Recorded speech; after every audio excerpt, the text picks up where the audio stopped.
अस्सलाम वालेकुम नाजरीन, एम न्यूज़ के साथ मैं हूं मोहम्मद इब्रार और मैं हूं कंदा असलम। सबसे पहले न्यूज़ हेडलाइंस।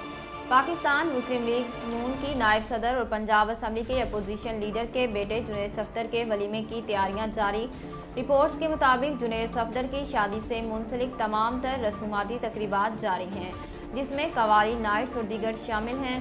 इन तमाम रसूमाती तकरीबात के बाद जुनैद सफदर के वलीमे की तकरीब का एहतमाम किया जाएगा, जो कि बहुत शानदार और पुरअफजाइश तौर पर करने की इत्तलाआत हैं।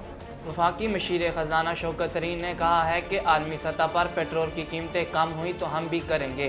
गैर मुल्की वेबसाइटों को दिए गए इंटरव्यू में शौकत तरीन ने कहा कि हम मौजूदा हुकूमत मेरे मनसब संभालने से पहले ही IMF की सख्त शराइत मान चुकी थी।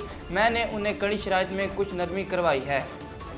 मशीर ख़जाना का कहना था कि IMF से मुआहदे के तहत शोबे में जो टैरिफ बढ़ाना था वो आधा कर दिया। इसके अलावा स्टेट बैंक की खुद मुख्तारी से मुतल्लिक बिल की सख्त शराइत भी ख़त्म हो गई हैं। ज़राए के मुताबिक पंजाब हुकूमत के अहम इजलास में सान्हे सियालकोट के मुलजिमान का ट्रायल जेल में करवाने का फैसला किया गया। तफसीलात के मुताबिक सियालकोट में श्रीलंका के शहरी को जलाने के केस में अहम पेशरफ्त हुई, जिसमें अमन व अमान की सूरत हाल के बायस मुलजिमान का ट्रायल जेल करवाया जाएगा। ज़राए का कहना है कि प्रोसिक्यूशन और पंजाब हुकूमत के अहम इजलास में जेल ट्रायल का फैसला किया गया। इस सिलसिले में जेल इंतज़ामिया को जेल में इंतजामात मुकम्मल करने की हिदायत जारी कर दी गई, जबकि पुलिस हुकाम को भी जल्द अज जल्द चालान मुकम्मल करके अदालत में जमा करवाने की हिदायत की गई हैं। टांक में पोलियो टीम पर फायरिंग का अफसोसनाक वाक़या पेश आया। तफसीलात के मुताबिक फायरिंग के नतीजे में एक पुलिस एहलकार शहीद और जबकि एक ज़ख्मी हो गया। वाज़ेह है कि ज़ख्मियों को डिस्ट्रिक्ट अस्पताल टांक में मुंतकिल कर दिया गया है।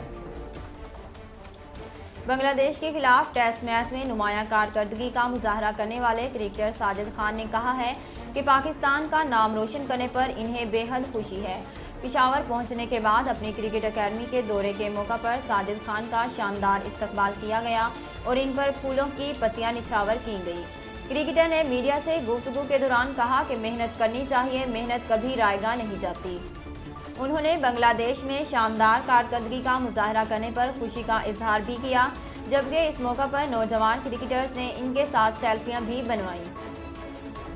नाज़रीन, अब तक के लिए इतना ही। मज़ीद खबरों और तफसीलात के लिए देखते रहिए MR न्यूज़।